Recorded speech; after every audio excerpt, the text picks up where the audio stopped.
Have you ever wondered what truly sparked the largest and deadliest conflict in human history? It all begins with the Treaty of Versailles, a peace agreement that ended the First World War but sowed the seeds of a much larger conflict. The treaty's harsh terms imposed heavy reparations on Germany, pushing the nation into a deep economic depression. Hyperinflation ran rampant, the German mark became worthless, and the people were pushed to the brink of despair. But it wasn't just economic hardship that fueled resentment.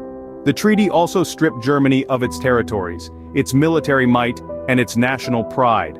Germany was humiliated, its people felt betrayed, and their anger simmered beneath the surface, waiting to explode. Enter Adolf Hitler, a charismatic figure who promised to restore Germany's pride and prosperity. Hitler was a master orator, captivating the masses with his passionate speeches and bold promises. He blamed the Versailles Treaty, along with international Jewry and communism, for Germany's woes, and vowed to restore the nation to its former glory. Hitler's words resonated with the German people. They were tired, they were angry, and they were desperate for change. Hitler offered them hope, a vision of a prosperous and powerful Germany, and they embraced him. In 1933, Hitler was appointed Chancellor of Germany, marking the beginning of a new, darker chapter in world history. But Hitler's ambitions didn't stop at Germany's borders. He had plans for an expansive Third Reich, a German empire that would dominate Europe and beyond. He began to rebuild Germany's military in defiance of the Versailles Treaty, setting the stage for the conflict to come. As Hitler's power grew, so did his aggression. He annexed Austria and Czechoslovakia, defying the international community and testing the limits of their tolerance.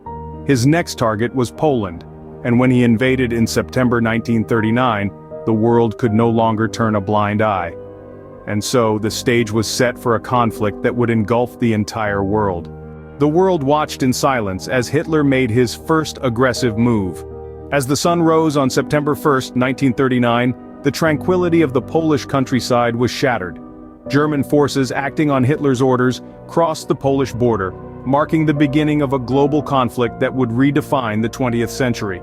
This was not a war of attrition, nor a war of maneuver. This was a blitzkrieg, or lightning war. The German forces, with their mechanized infantry and tanks, advanced rapidly, cutting through the Polish defenses with ruthless efficiency.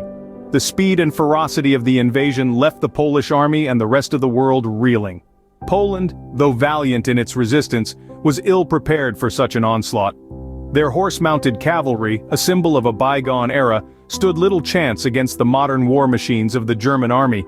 Outnumbered and outgunned, the Polish forces fought bravely but were quickly overwhelmed. The world looked on, stunned by the sheer audacity and speed of Hitler's actions. The Allied powers, Britain and France, had pledged to support Poland in the event of a German attack.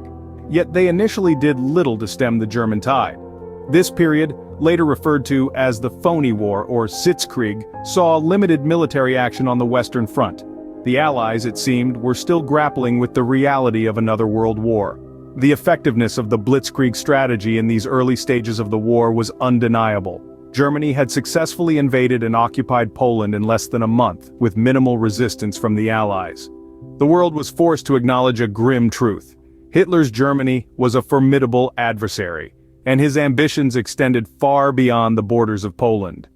Despite the world's hopes, war had begun, and it would not end easily. The ignition of World War II had set the world ablaze, and the flames of conflict would not be easily extinguished. The stage was set for a struggle of epic proportions, a struggle that would test the resilience and determination of nations and individuals alike. But as the war progressed, the seemingly unstoppable German forces began to face significant resistance. The tide began to turn with a few pivotal battles, each serving as a cog in the gears of the colossal war machine. Perhaps none of these battles was more significant than the Battle of Stalingrad. This battle, named after the city where it took place, was seen by many as the turning point of World War II. Stalingrad was more than just a city.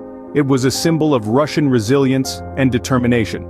Hitler's army, initially confident of a swift victory, found themselves trapped in a brutal winter, fighting against an enemy that refused to surrender. The city's defenders, bolstered by the arrival of Soviet reinforcements, gradually wore down the German forces.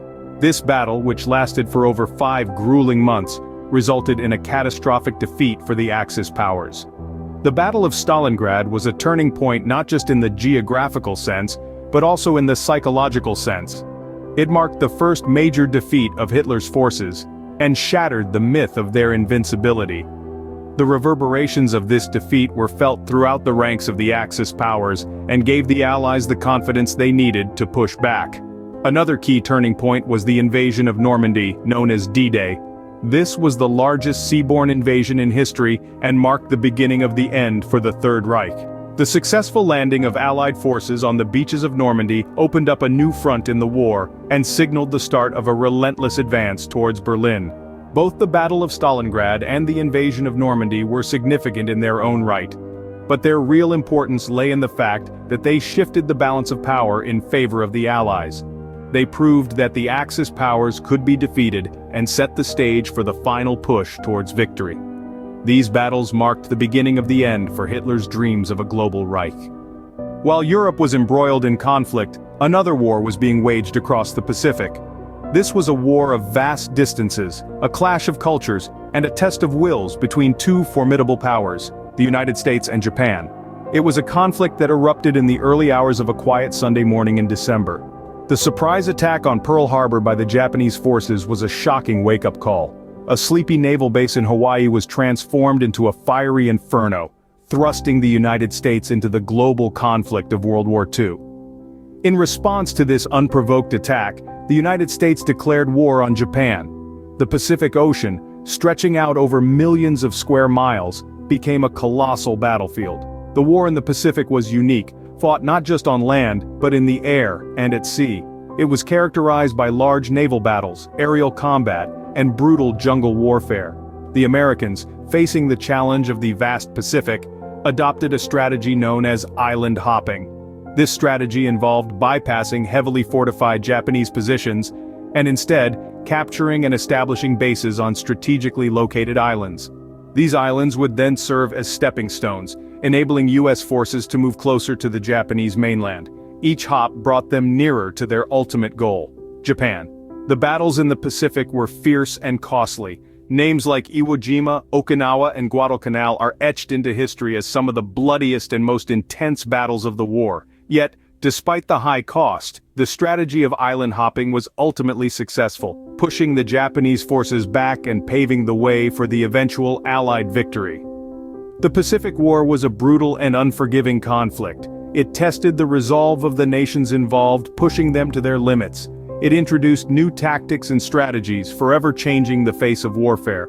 And most importantly, it brought a new level of devastation to the world stage, including the use of the atomic bomb, a chilling reminder of the destructive power of war. The Pacific War brought a new level of devastation to the world stage. With the Allied forces closing in, the end of World War II was in sight. That's where we find ourselves in this gripping narrative of one of history's most defining moments. As the Allies pushed further into German territory, the fall of Berlin became inevitable. The city, once the heart of Hitler's Third Reich, was under siege. Hitler, within the confines of his bunker, saw the end approach. In a final act of desperation, he took his own life on April 30th, 1945. A symbolic end to a reign of terror that had consumed the world. But the war was not yet over. Across the sea in the Pacific, a different kind of terror awaited. Here, a new weapon was about to be unleashed, one that would change the face of warfare forever. The United States, after years of secretive development, had produced 2 atomic bombs. These were not just weapons, they were harbingers of a new age, an atomic age. On August 6, 1945, the first bomb, codenamed Little Boy, was dropped on the city of Hiroshima. The blast was unprecedented, leveling the city and killing an estimated 140,000 people. 3 days later, the second bomb, Fat Man, fell on Nagasaki, bringing another wave of destruction and death. The impact of these bombings was immediate and profound. Japan, already on the brink of defeat, had no choice but to surrender. The horror of atomic warfare had brought the world to a standstill, forcing us to confront the destructive power humanity now wielded. On September 2, 1945, the war was finally over, but its impact would be felt for generations to come. The world had changed, scarred by the horrors of war and the specter of nuclear destruction. It was a moment of relief, but also a moment of reflection on the cost of this victory. a cost that still echoes through history, reminding us of the devastation that comes from conflict and the hope that lies in peace.